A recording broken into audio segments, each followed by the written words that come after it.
we live, in him that we move, in him that we have our being. He is the source of our strength. He is the strength of our life. He was God before we got here. He'll be God when we leave. And all in between, he'll be everything that I need. He is the great I am. He wants you to know that whatever you need him to be, that's what he is. Come on, clap your hands, oh you people. Shout unto God with a voice of triumph. Come on, clap your hands, all you people. Shout unto God with a voice of triumph. Those of you who are watching, shout so loud that we can hear it here. Open your mouth. Tell your God thank you. Open your mouth and extol and exalt him. Open your mouth and brag and boast on him. For he's good. I said he's good. He's good all the time. And his mercy endures forever. That's a mighty long time. It endured before now. It's enduring right now. It will endure in my tomorrow. I'm trying to let it go, but he's my everything. Jesus is all the world to me. My life, my joy, my all. He is my strength from day to day. Without him, I would fall.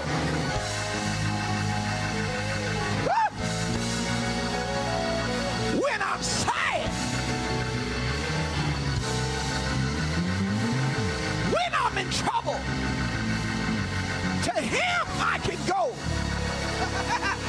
No other power, I feel mighty Baptist, can heal me so. Sunshine and rain, harvest and grain. Jesus is all. He's all the world. He's all the world. He's all the world. He's all the world to me. I trust him then. I trust him now. He's my all. I'm sorry. I'm sorry. Y'all excuse me. Y'all excuse me. Y'all excuse me. I just felt the old hymn rising up in me. When I'm sad, to him I go. No other power can heal me so. When I'm sad, he makes me glad. He's my friend. Just point across the room and tell somebody he's my friend. Tell somebody he's my friend. My friend. I hope he's yours, but I know he's mine. Woo! All right, let me move on. Well, grace and peace be unto you from God our Father and Jesus Christ our Lord. Most certainly, we do honor and reverence the Spirit of our Christ, and we greet you in the name that matters most. That is the matchless and majestic name of our Lord and Savior, Jesus the Christ. For the word of God is still right when it declares there's no other name under heaven whereby men can be saved. I'm unashamedly a follower of Christ. I'll tell it everywhere I go. I love him and he loves me. To God be the glory. To God be the glory for the great things he has done. I'll shout it from the mountaintop. I'll shout it from the valley road. Oh, God, I love him, I love him, I love him, I love him, I love him, I love him. Welcome to the TCI Worship Experience. Thank you for joining us. Those of you most certainly who are watching from wherever you're watching from around the world. Pastor, I see you there in Kenya, and we're going to be getting back with you in the very near future. We see those of you there who are also in South Africa, those of you who are watching from Australia, those of you who are watching from Taiwan. We see you and we thank God for your presence. Those of you who are watching from wherever you are in these United States of ours, we appreciate you as well. But to the greatest church anywhere this side of heaven, Temple Church International, we thank God for you. Hallelujah. Just a handful of the saints are in here. Hallelujah. We just inching up in here. They ain't asked. We just inching up, and so we got our quota. So thank those of you who are here, and we appreciate you. Those of you who are watching, we're just waiting for the go-ahead. We're just waiting to hear from the Lord that the coast is clear, and we're going to come together in this place and worship God in the beauty of his holiness. We miss you, TCI. Come on, let's thank God for we miss you. We miss you. We miss you something terrible, and we appreciate all that you have done, that you are doing and continue to do. Thank you for hanging in here with us. Thank you for being consistent in your support and the like. We're in the midst for day 14 of our Daniel fast. And I know the Lord has been doing great things. I know he's been speaking. I know he's been giving insight. I know the bodies of the sick are being healed. The mind of those who are dealing with bondages are being set free. I just believe that God is proving himself to be mighty on this fast. Can I get a witness in here? Amen. Amen. It ain't just about losing weight and controlling your appetite. It's about positioning yourself to hear the voice of God and posturing yourself to be sensitive to his spirit. And so thank you. As we're following the guidelines, we're eating no meat. We're eating no sweets. We're eating fruits, vegetables that's raw and cooked, nuts, grains, all that stuff, drinking plenty of water. Did you know that 73% of your brain is made up of water? Yeah, drink more water, you'd be thinking better. Amen. Did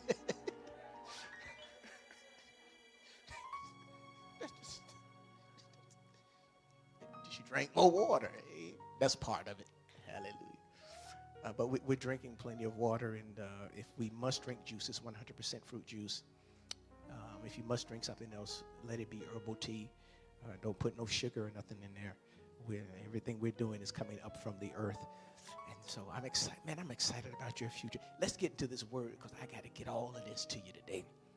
1 Samuel chapter number 1.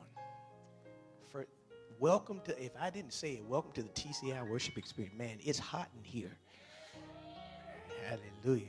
And I don't mean the temperature. I mean the presence of God is heavy in this place. Hallelujah. We're doing this series on worship. Most certainly, the Lord instructed me for these next few weeks, as long as he says, but for this time period to preach the vision of Temple Church International. We are the people that get to know God better, the people that get to know one another better, and the people that help the world to get to know God better through us. And it is that first tenet of our vision, getting to know God better. We've come to know that is worship. That is both personal and corporate devotion. You get to know God through intimate fellowship with him. And so we've been doing this series on worship. And so I just want to continue really on part 3, part 2 of last week's message, I guess you could say. Last week we talked about a portrait of right and wrong worship. But I want to take it a little further through this narrative in 1 Samuel. Now, those of you who are Bible readers know that Samuel is the first prophet. He's the first prophet of the nation of Israel. And this becomes very interesting because it signals a transition or a change. And presently we are in a time of transition and change. And we talked about this in our Bible study. Hopefully you've been watching. If not, you can go back and check it out. That there's change happening all around us. It is irresistible and irreversible. You can't stop a change that God has instituted. And so it's best for us as believers to know how to respond to change. And I want to say this to you. I think I've said it before, but I want to say it. Apostle Jackson, so good to see you, sir. I want to say this, that out of all the stuff that's happening right now and all of the responses to what's happening, as a believer, your first duty is to worship God. Never forget that the first duty of the believer is to worship God. Yes, we should be crying out against injustice and all things like that, but we won't know what to cry out. We won't know what to say unless we hear it from God. And we can only hear from God when we're intimate with him. Are you following? So let me read this. I'm going to read it real fast because I got about 16 verses to read, and I got to wobble 17 verses and drop it like it's hot. 19 verses. I'm going to read fast. I hope y'all can listen fast. There was a certain man from Ramathaim, a Zuphite, from the hill country of Ephraim, whose name was Elkanah, son of Jeroham, son of Elihu, the son of Tohu, the son of Zuph, an Ephraimite. He had 2 wives. Fellas, don't y'all try that. One was called Hannah, and the other Peninnah. Peninnah had children, but Hannah had none. Year after year, this man went up from his town to worship and sacrifice to the Lord Almighty at Shiloh, where Hophni and Phinehas, the 2 sons of Eli, were priests of the Lord. Whenever the day came for Elkanah to sacrifice, he would give portions of meat to his wife Peninnah and to all her sons and daughters.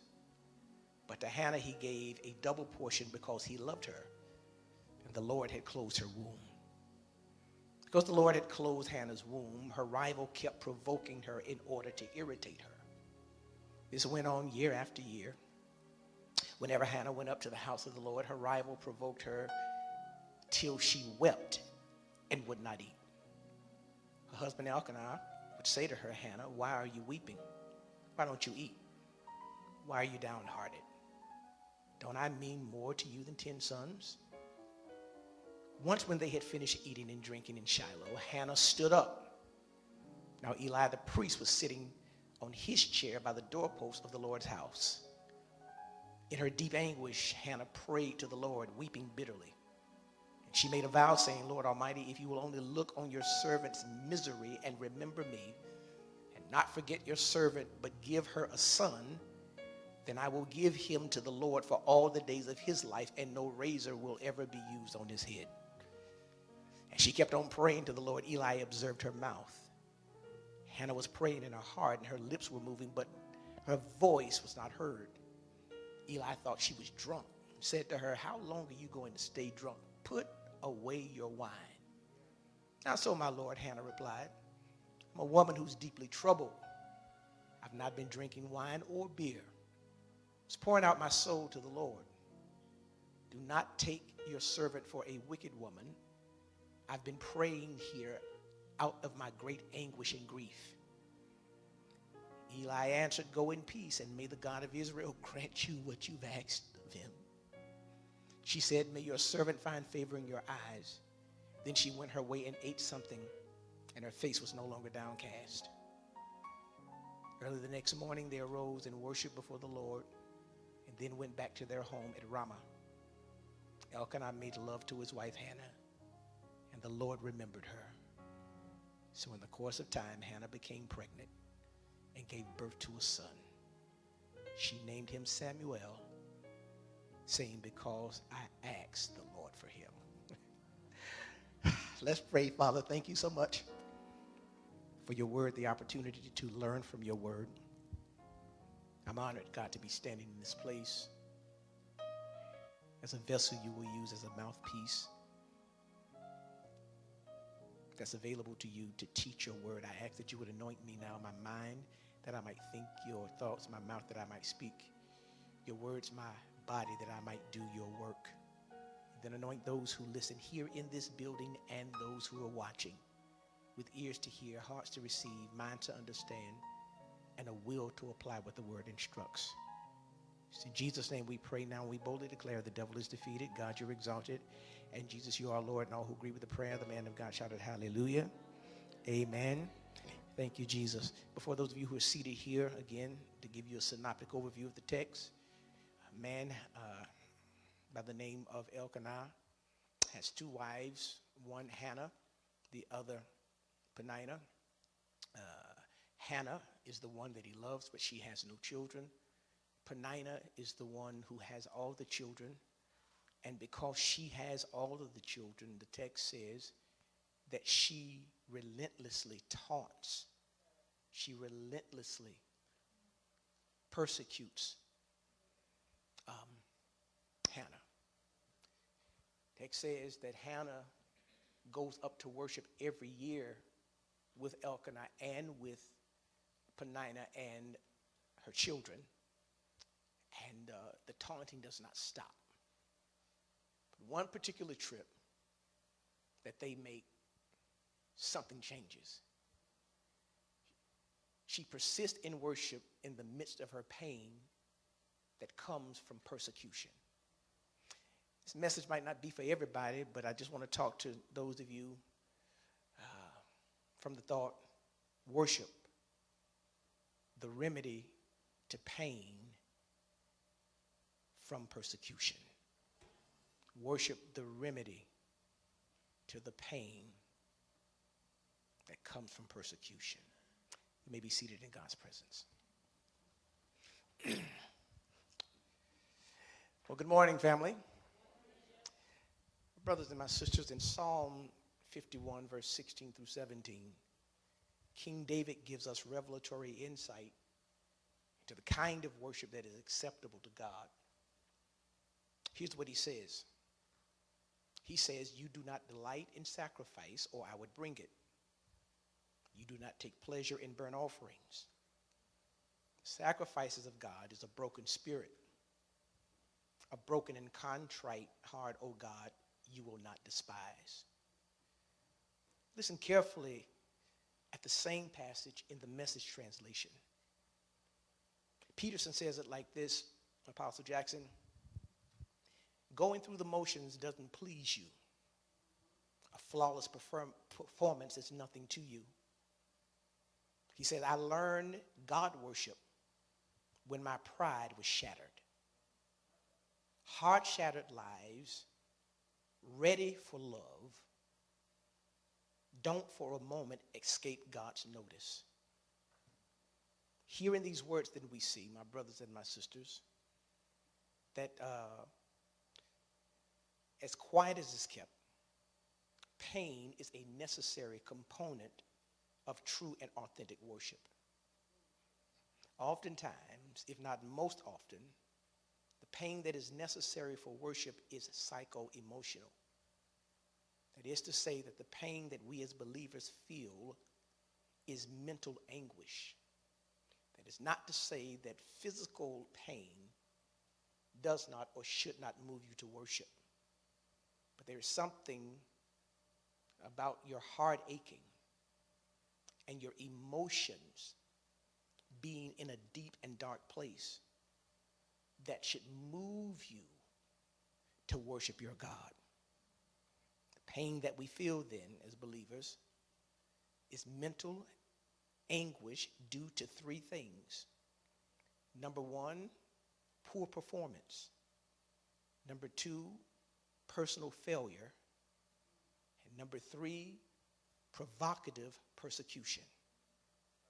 Let me say that again.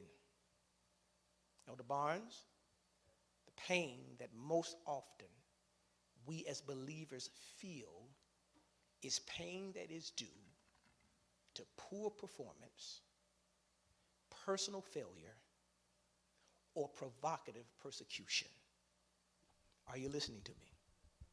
Let's talk about poor performance for a moment, because poor performance is when we are not functioning in faithful obedience as we should. It is not that we are not functioning. It is not that we are not doing what we have been called to do, but we are doing it poorly. We're not engaging all of our energies. Our hearts are not in it. We are as the Apostle Paul. We show up looking the part, but not acting as we ought to act. We have a form of godliness, but we deny the power thereof. We seek to do it on our own. And anytime we seek to do it on our own, Elder Colbert, we always wind up falling short. Personal failure, let's talk about that for a minute.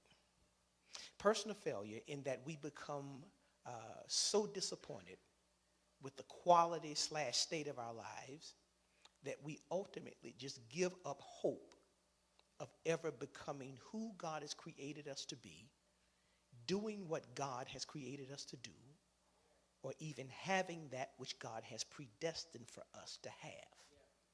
Catch this, Miss Willie Mae, that when we engage in, or when we find ourselves in personal failure, it is because we have become so disappointed by the way our lives look that even the efforts that we engaged in while we were poorly performing, even the efforts when we were just showing up, but our hearts were not in it, if this goes on long enough, we will abandon it altogether.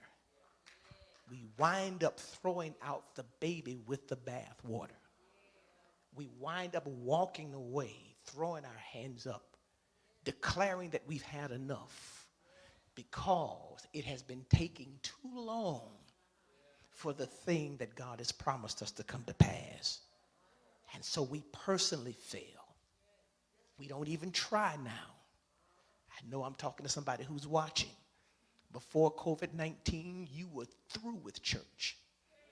And you were through with church because of everything that you tried to do to get it right.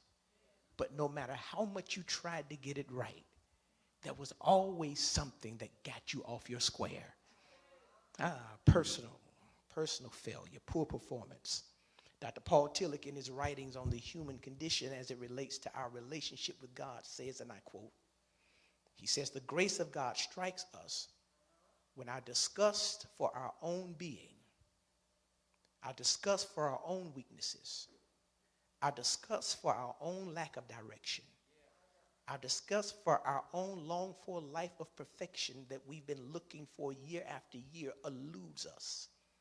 In other words, what he says is, you can get to a place, my brothers and my sisters, when you're so low because your life is not going right, that if it were not for the grace of God, you would have lost your mind and perhaps even taken your own life. That you are so disgusted with the darkness and the negativity of all that you're going through that you would rather check out than check in with God to see what your next is. Somebody ought to shout, yes, Lord. Here's what he's saying. He's saying when we are at our lowest point and have the poorest opinions of ourselves, we then encounter in a phenomenal and transformative way the presence of God. So that if I'm low, and I have been low, if it's dark, and it has been dark, if it looks like it's over, and it has looked like it's over, if I can just drag myself into worship, if I can just pull myself into intimacy with God, I will experience a phenomenal and transformative interaction with him so that whatever burden is on me will be lifted, so that whatever yoke has me bound, it will be broken. If I don't go any further, I need to preach to you for about 2 seconds about worshiping God no matter what. If you can just drag yourself to the place where it's just you and God, if you can drag yourself up out of the bed, drag yourself into your closet, close your door, and have a little talk with Jesus, everything will be all right. Unless the devil get the best of somebody else, you ain't even got to drag yourself out of the bed. But if you could just turn all your devices off and do like Hezekiah and turn your face to the wall and begin to commune and fellowship with God, something on the inside will trigger so that you begin to have life in you again. Somebody ought to just shout worship in this place. Somebody ought to shout worship again. Y'all pray for me because I know the message. Y'all don't know it, and I'm about to lose it right now. Might I further suggest to you then that what compounds the facts or the effects of poor performance and personal failure is provocative persecution. Minister Diane Barnes, that is to say that in the times of difficulty, failure, and hardship, the voices of condemnation and criticism echo loudly in our minds. And if we allow them, they will confirm all of the negativity that we feel about ourselves. Again, I've been talking to y'all about this for years. It would be okay if I just failed in a vacuum. It would be okay if my hardship was not witnessed by anybody but God. I could deal with it. You could deal with it if nobody knew the problem that you were having. But the problem is, in order for God to get the glory out of your life, he must put you on display. And not only must he put you on display at your highest, he must put you on display at your lowest. He does not just put you on display when it looks like you're blessed. Sometimes he'll put you on display when it looks like you're cursed. And it is in that time that you hear the voices of criticism, condemnation, and judgment echoing in your ears, just as Job had to hear the voice of Mrs. Job comment on how bad he looked. He knew he looked bad.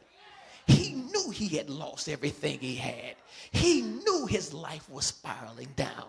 And in the midst of all of that, she steps up to him and says, "You look bad. Curse God and die."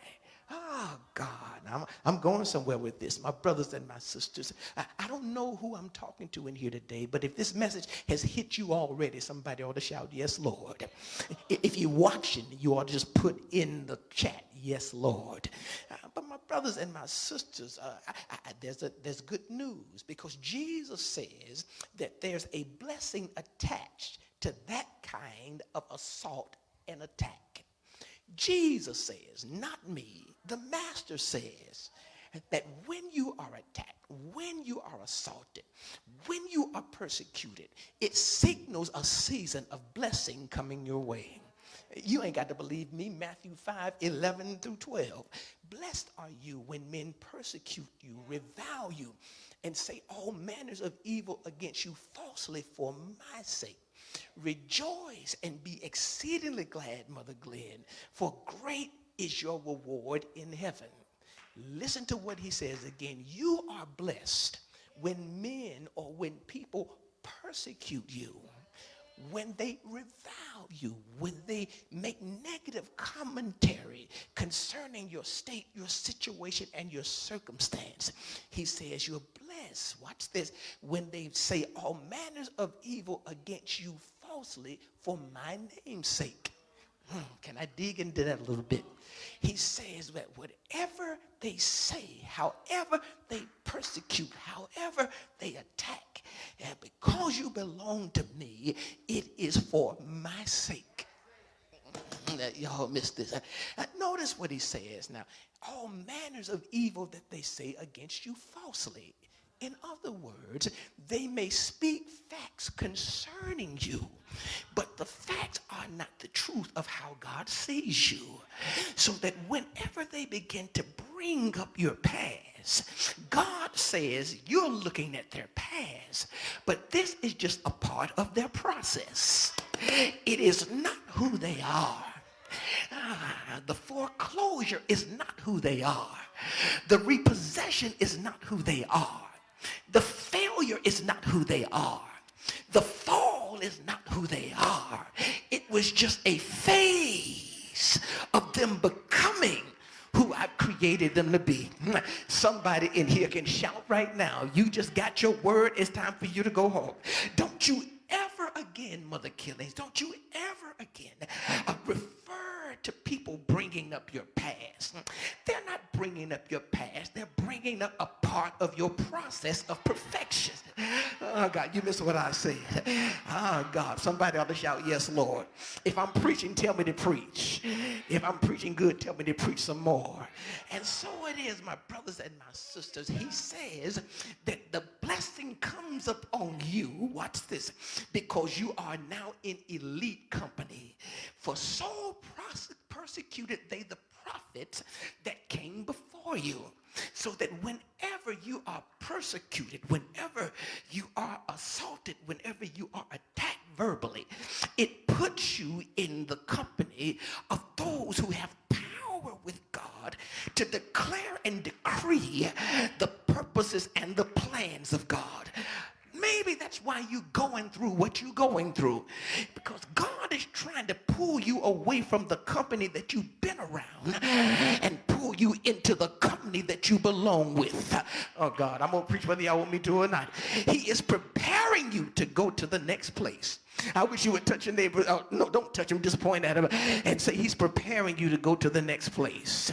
Yeah, my brothers and my sisters, all throughout the Bible, we see proof of the fact that the words of my friend, Bishop Will Compton, is true. Will would often say that God will anoint people to be mean to you. He anointed Pharaoh to be mean to Israel. He anointed Saul and Absalom to be mean to David. He anointed the Pharisees, the scribes, and ultimately Judas to be mean to Jesus. That is to say, my brothers and my sisters, that God will use persecution. God will use provocation that comes from persecution to ultimately usher you into your manifestation of your destiny. Somebody ought to shout, yes, Lord. Well, let's I hold you too long. I want you to look at the text, because in the text, we see this principle at work. The text says, somebody ought to shout, the text says that a man by the name of Elkanah, who is a Levite, who lives in the hills of Ephraim, he and his two wives, Hannah and Peninnah, would go up to Jerusalem to worship during the feast of Passover. The text says, somebody shout, the text says that Elkanah loves Hannah, but Hannah had no children. And Peninnah has children, watch this, and because she has children and Hannah does not, she rubs it into her face that she is not able to give Elkanah what he wants. I'm going somewhere with this. If y'all praying for me? Every year, she would rub it in her face. And the text says that it would always happen around the time that they would go up to Shiloh to worship.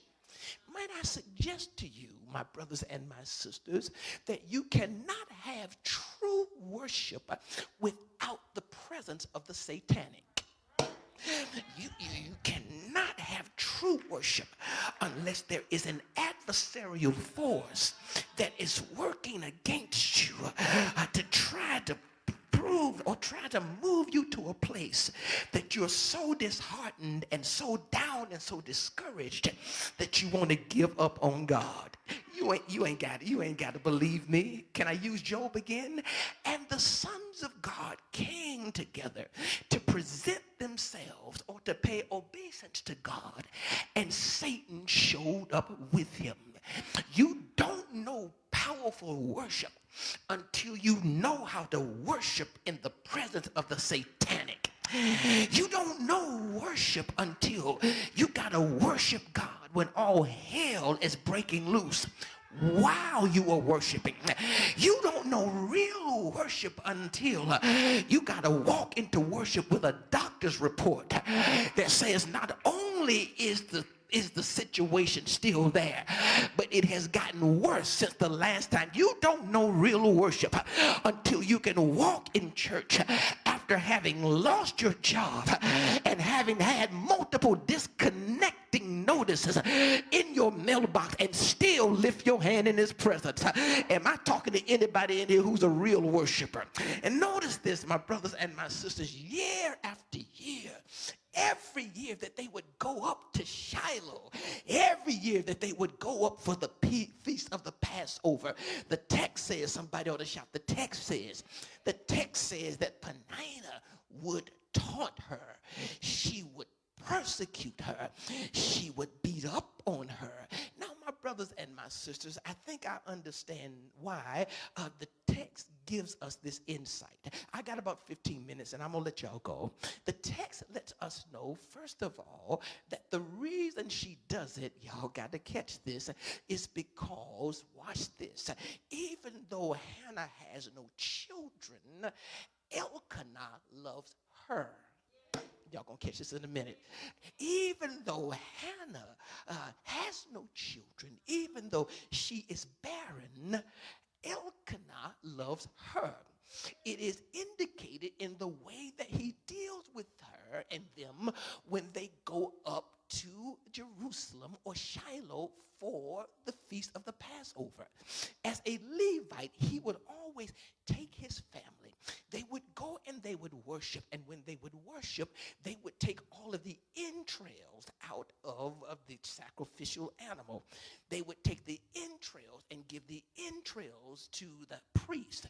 The priest would then burn all the entrails as a peace offering to God. But he would give them the rest of the body back so they could share it with their family. And the text says that after they had sacrificed, after they had worshiped, that he, Elkanah, would come and he would give a portion to Peninnah and her children. But he would then give a double portion to Hannah. Y'all missed this.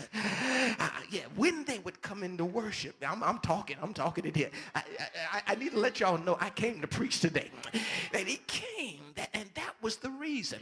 The reason was that he was showing favor to Hannah, even though Hannah could give him nothing.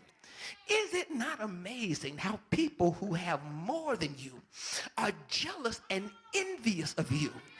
Is it not amazing how so many people who seem to be living high on the hog, who seem to have it all together, who seem to be doing better than you, find time in their busy schedules to put their mouths on you? Oh, God have mercy. You got more than me. Why are you messing with me? You tell us you got it all together. What are you thinking about me? You're wearing designer and living lavishly and driving good, eating wherever you want to. I'm on a budget. Why are you messing with me? I'm going to tell you why. Because my brothers and my sisters, there are many times, y'all got to catch this. Please don't y'all please calm down. They standing up in here. They trying to push me. I got to get this message out. Because there are times in your life, my brothers and my sisters, when people want what you have and you don't even have what you want. Let me say that again. I said there are times in your life that people want what you have, but you don't even have what you want. They're jealous of you because of what's on your life, not even knowing that God has promised you much more. I'm going to preach whether y'all want me to. They envy you, Joseph, because you got a coat. And they think if they take the coat, they can take the favor.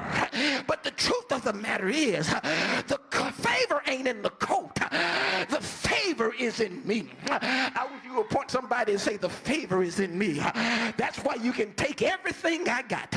You can strip whatever I have. You can do what you want and say what you please. But I'll have favor if I'm outdoors. I'll have favor if I ain't got no food in the cupboard. I'll have favor if I don't have a job. I'll have favor if I don't have friends. I'll have favor if family walks away from me. Lift your hands, open your mouth and say, I got favor. And the text says, Somebody shout, the text says. The text says that he loved the barren woman. Oh, God. And it made the fruitful woman angry. But I want to throw another wrinkle in. Can y'all sit down for a minute, please? I'm telling you, y'all really get me excited when you stand up. Can I go a little further? Minister Barnes, can I go a little further? Now, notice this. She is barren because her womb is closed. And her womb is closed according to the text because God closed it. Y'all missing this. She is not just barren, but her womb is closed. It is not that she cannot conceive children, but the place and the area in which she has to engage and use to become children, to have children, is so swollen that intimacy with Elkanah is not possible. Y'all got to catch this. There's a barren womb, and a barren womb means that you've tried, but you cannot have. You cannot conceive children. But a closed womb means that everything is closed up. And anything, God, I'm talking with y'all want me to or not, then it makes intimacy uncomfortable. Oh, God, I'm going to preach to 15 of y'all. I'm trying to get to my point. Perhaps the reason God has you on an island by yourself in this day, in this time, and in this season, the reason you can't connect with nobody right now is because he wants you to put intimacy with him above intimacy with anybody else. That's why your circle is getting smaller. Oh, God, that's why people are falling away, because God says, I got to close everything up so that you come to me to deal with your pain and nobody else. Oh, God, who am I preaching to? Either you need to learn the lesson or you learned it. Wave at me if I'm preaching. God, I'm going to get on out of here. And the Lord closed her womb. So then, my brothers and my sisters, notice what happens. Because her womb is closed, because she cannot give Elkanah children, because Peninnah keeps taunting her, persecuting her, beating up on her, badgering her, talking bad to her and about her day and night. Notice what she does. She keeps going to worship. Just point across the room and tell somebody beside you, whatever you do, just keep worshiping. I don't care how much pain you in. I don't care how bad you feel about yourself. I don't care how dark it looks. I don't care what's against you. I don't care what's happening in your life. Just keep worshiping. I don't care how bad your marriage looks. I don't care how crazy your children are acting. I don't care how funny your money is. I don't care how strange your change is. Just keep worshiping. I don't care what kind of pain you have in your body. I don't care how intense it is. Just keep worshiping. Somebody lift your hands, open your mouth, and shout, I'm going to keep worshiping. Worship is an important then component, my brothers and my sisters, of prayer. And that's what the text says. The text says that this time, somebody shout, the text says. The text says that this time when they go up to Shiloh, says that Hannah is crying. She's crying. She's weeping. She's upset. She's beside herself. She can't handle it. She's crying. And watch what happens. Her husband looks at her and says to her, why are you crying? Why are you weeping? I've given you a double portion. I've given you more than I gave Peninnah and the children. I've given you the most. Why am I not good as 10 sons to you? She says to him, honey, you don't understand. What you need to know is this. You're good to me, but you don't satisfy every longing I have. As a matter of fact, I'm going to preach to y'all whether you want me to or not. As a matter of fact, Hannah, remember, wants a child. She wants a child so she can give the child, yes, to God, but she also wants to give Elkanah a child. And if a woman has a child for a man, then that represents that through her womb comes that man's lineage. So what she's saying is, y'all gonna hear this, what she's saying is, I need God to bless me so I can bless you. Y'all missed this. I say, I need God to bless me so I can bless you. May I make a prophetic announcement before I get out of here? In this next season of your life, God is going to bless you just so you can bless everybody who truly loves you. Y'all miss what I said. I said in this next season, God is going to bless you so that you can be the point man, the point woman of blessing for your entire family. In this next season, I'm preaching whether you want me to or not, he's going to make the persecution, he's going to make the agitation, he's going to make the irritation, he's going to make it all pay off. Watch this. For the people who've been interceding for you and who've been in your corner while you were in your darkest spot.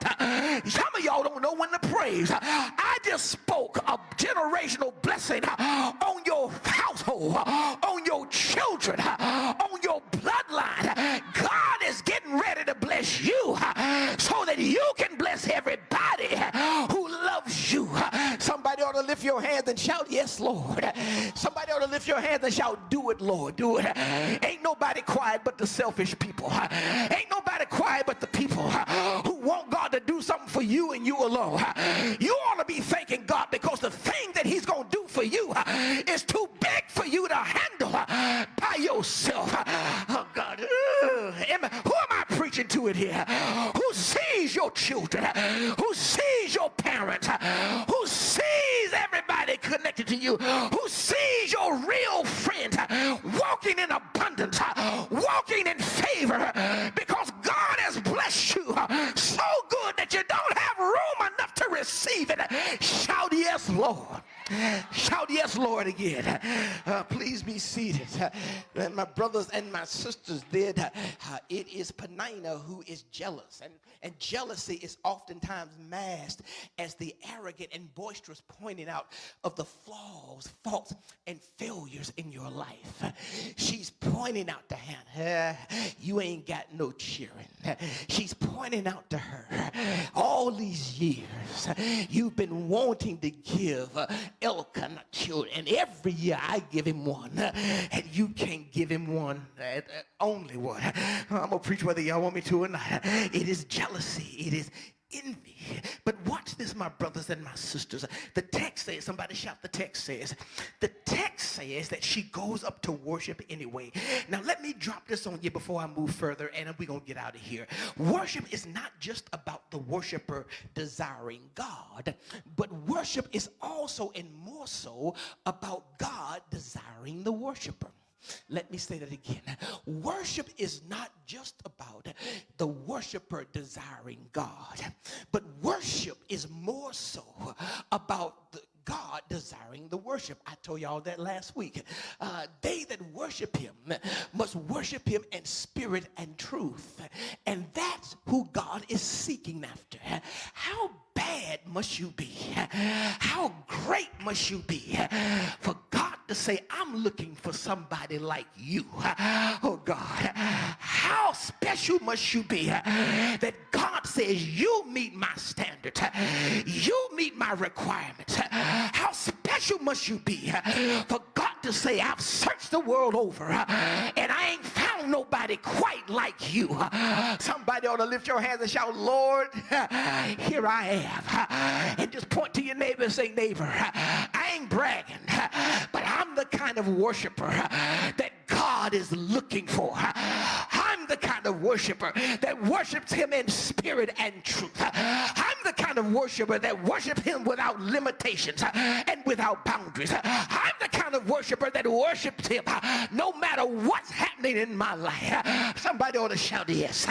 I'm a it is well worshiper. You know what an it is well worshiper is?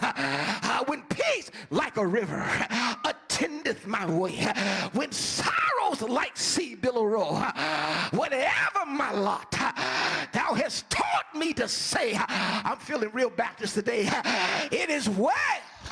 It is well. Where my it it is well, worshipers?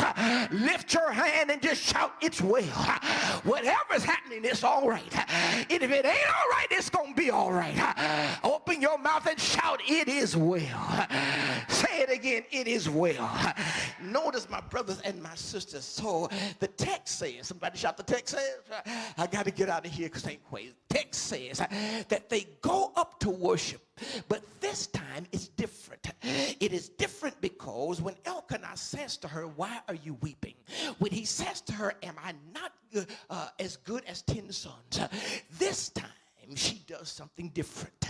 Instead of not eating, the text says she eats her food, and then when she eats, she goes straight into prayer. Y'all missed what I said. She worships and then she prays. I need to help somebody to understand. If you want to get your prayers answered, come on, Kevin Long, you got to move so you can get out of here. If you ever want to get your prayers answered, don't be so zealous. Don't be so fast to give God your honey-do list without first worshiping him. Come here for a minute. Help me to preach it, disciples. The disciples said, Jesus, teach us how to pray as John taught his disciples. And he says, before you give him your laundry list, before you tell him what you want from him, before you ask him to do anything, go and say, our Father, which art in heaven, hallowed be thy name. Thy kingdom come.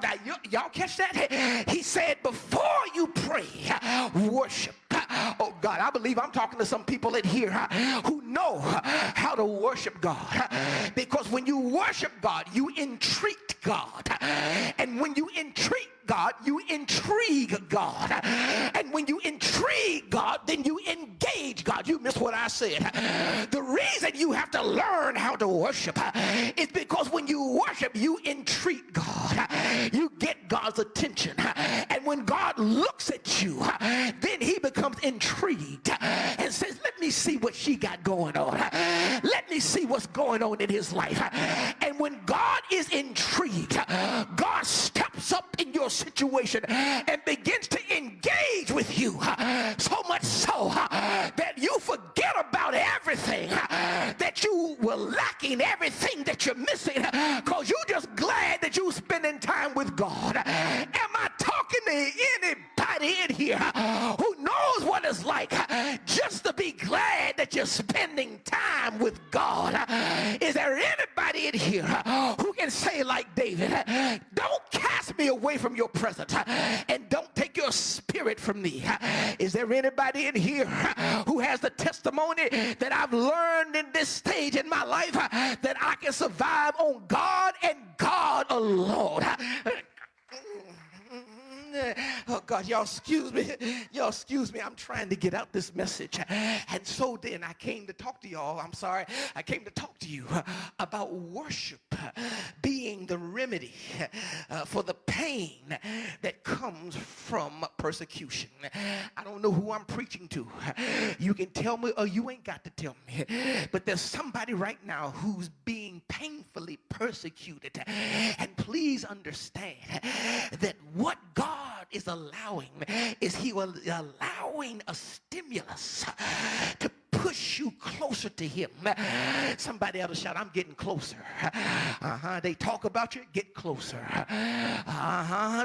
They spread your name, saying you on the signpost of evil. Get closer to God. Point to somebody and say, get closer to God. Well, my brothers and my sisters, that is my first point. The first point is, watch this. When you worship, worship is the remedy to the pain of persecution, but you have to, watch this, keep your attention Godward. Let me say it again. Keep your attention Godward. It's in verse 6 and 7. I got to hurry up. My brothers and my sisters, verse 6 and 7 declares and decrees that in the midst of all of this, Peninnah kept provoking Hannah day and night, year after year. Whenever Hannah went up to the house of the Lord, she provoked her until she wept and would not eat. But notice, my brothers and my sisters, what the text does not say. The text does not say that she responded to all that Peninnah was doing to her. Okay. I know. Y'all want to get back. The get back ain't going to get you to where you need to be. And the text says, somebody shout, the text says that she immediately went into worship that led to prayer. She did not respond to Peninnah. Pain should provoke us to worship. The focus then of worship should not be on that which has caused us pain or even the pain itself, but rather the focus should be on the one who can take away the pain. She never responded. She never retaliated. She just kept on worshiping and praying. She did not say, watch this, she did not say to her what most of you would have said, what most of us would have said. Catch me on the right day, I probably would have said it too. Here's what she did not say. You persecuting me, but isn't it funny that you got all them chaps by him? I ain't gave him one, and he still loves me more. He still loves me more, even though I can't give him what I want to give him. My brothers and my sisters, here is what you need to understand. Keep your attention Godward. It's really interesting, my brothers and my sisters. Jesus knows who he is. He's in the wilderness. Watch this. Y'all got to catch this. He's in the wilderness, Saint Dennis. And in the wilderness, the devil comes to him and says, if you are the Son of God, command these stones to be made bread. Cast yourself off the temple. Oh God, I'm going to preach whether y'all want me to or not. Bow down to me and I'll give you all of this. And not once did Jesus remind the devil of who he was. Y'all missed this. He did not say to the devil, yeah, I am the Son of God, and I beheld you fall like lightning from heaven. He did not say to the devil, after this, I'm going to get all that God has for me, and I'm going to rub it in your face. He just continued, said, it is written. He keeps his attention Godward. And I'm talking to some of you right now. The devil is trying to get you off your square, but don't you dare lose your focus on the God who is sustaining you in the midst of your trial, and the God who will bring you out. And whenever God brings you out, he ain't just bringing you out, he's bringing you up. Oh, touch your neighbor, say, neighbor, don't you dare look to the left nor to the right. Don't you pay attention to the criticisms of the enemy. Don't you pay attention to what the enemy's trying to do. Live above it. My faith looks up to thee, thou Lamb of Calvary. I said it last week, Savior divine, hear me while I pray. Take all my guilt away. Lord, let me from this day be holy thine. Somebody ought to lift your hands and shout, God, my focus is on you. My attention is on you. You have my undivided attention. My eyes are on you. Oh, God, for I don't know what to do. Come here, Jehoshaphat. Help me to preach it. Jehoshaphat says we're in trouble. The enemy is coming against us. But Lord, our eyes are on you, for we don't know what to do. God told me to tell about 15 of y'all that you're getting ready to experience a miraculous, mind-blowing deliverance. All you got to do is keep your eye on God. Point to somebody and say, keep your eye on God, and watch God make a way. Watch God open doors. Watch God bring valleys up. Watch God bring mountains down. Watch God make crooked places straight. Watch God make rough places smooth. Keep your eye on God. So number one, worship, because it's the pain. It's the remedy to pain. But you got to keep your eye on God. Keep your focus Godward. Number two, Mama Killings, watch this.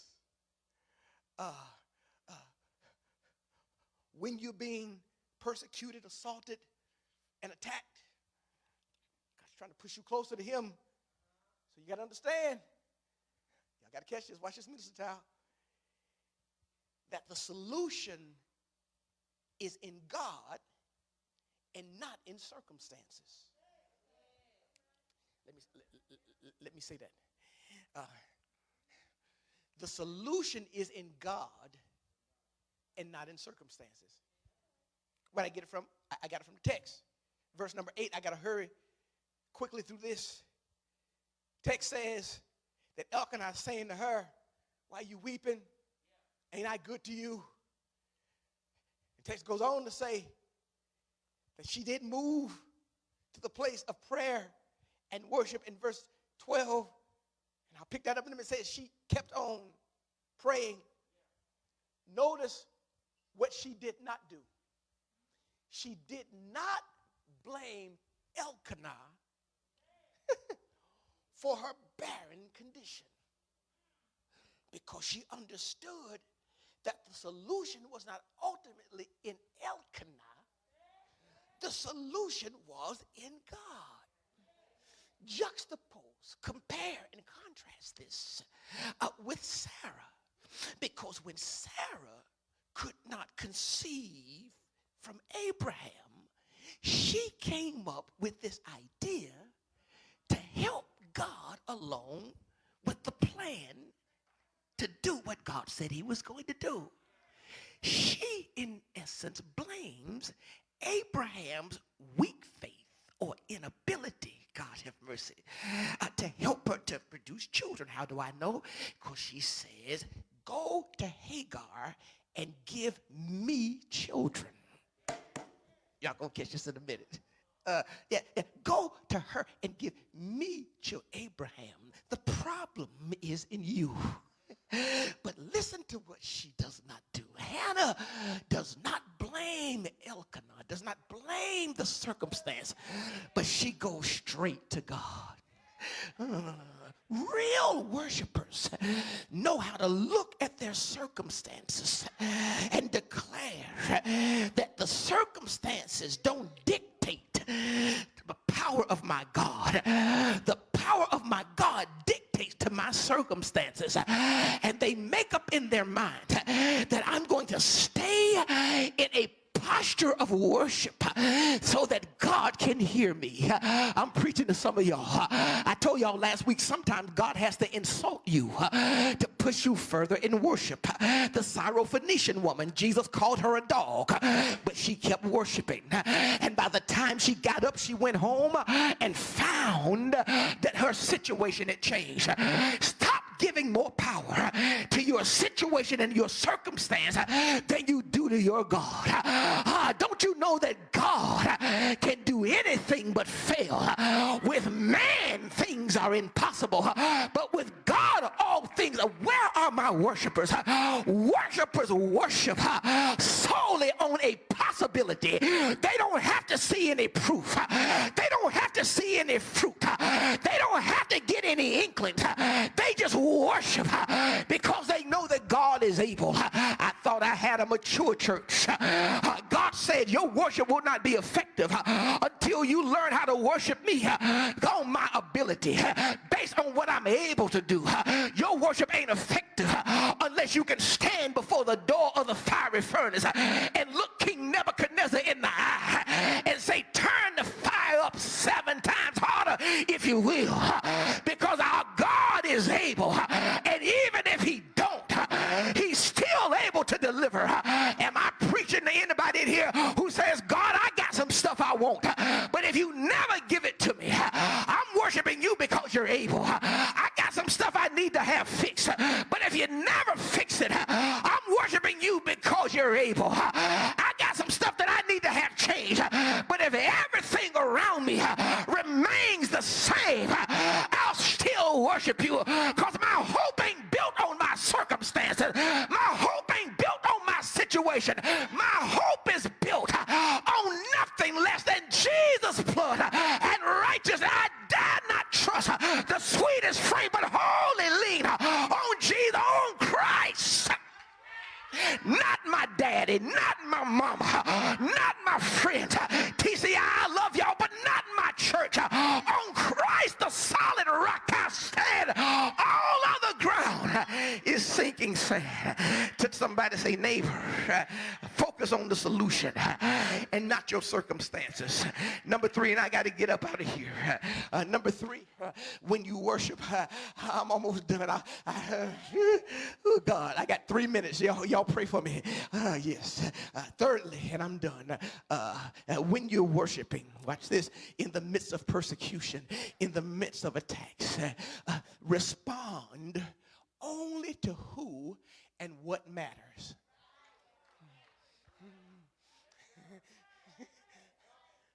Respond only to who and what matters. Where'd I get this from? I'm glad y'all asked. Verse number 9 and the following verses. On down to verse number 20. Give me 2 minutes. I'm out of here, all right? Text says, somebody shout, text says.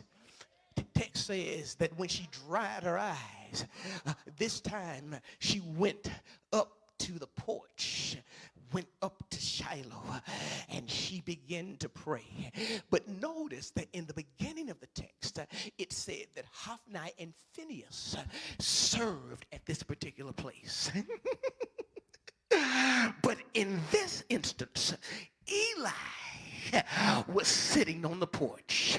Now that may not mean anything to you, but Hophni and Phinehas were the sons of Eli, who was a descendant of Aaron. Eli was the high priest. Hophni and Phinehas were just priests.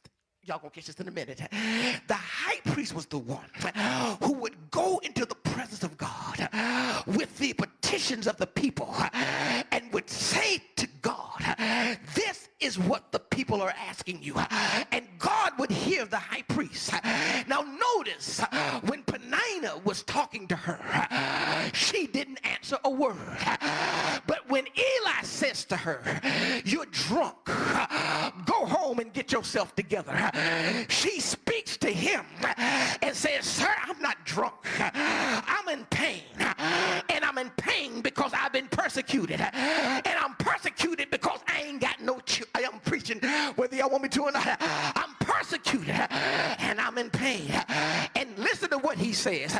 Since you ain't drunk, go your way. And whatever you ask God for, it shall be done. Y'all miss what I said. She's talking to the right person. She's responding to somebody who can get something through. And I came to tell you in this season, don't respond to anybody who can't do nothing for you. I can't tell you in this season, don't reply to anybody who ain't got a heaven or a hell to put you in. Don't reply to anybody who can't help you to get to the next place that you ought to be in, God. You ought to wave across the room and say, neighbor, only reply to the right people. Well, I got to close the lesson now. Thank you, son. Notice what the Bible declares. He said to her in verse 17, go in peace and may God grant you what you wanted. And she says to him, Lord, may I have favor in your eyes. In other words, she says, keep on praying, keep on fasting, keep on talking to God on my behalf. And all of a sudden, her countenance was lifted. She wasn't sad anymore. I wish you point across the room and say, neighbor, God has heard your prayer.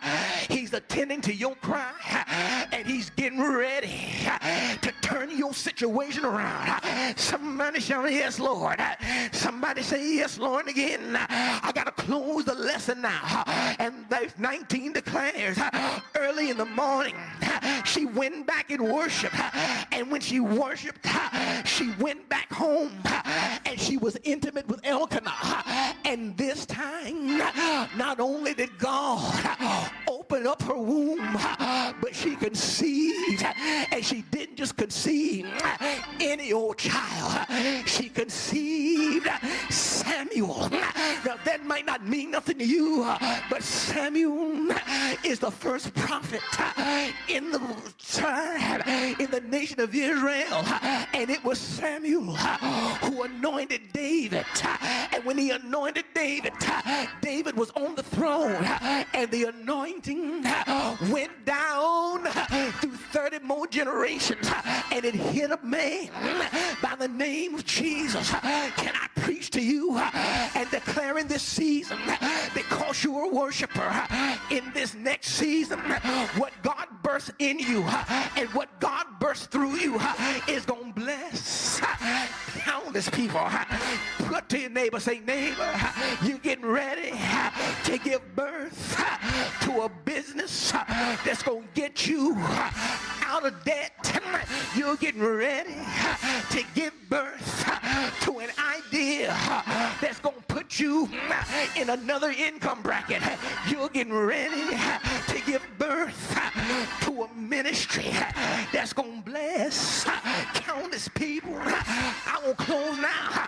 I don't want to close. I don't want to let it go. But if you don't catch anything else, please understand that your worship, it will pay off. Point across the room, wave at somebody and say, neighbor, your worship will pay off. Yes, it will. Keep worshiping. Keep praising. Keep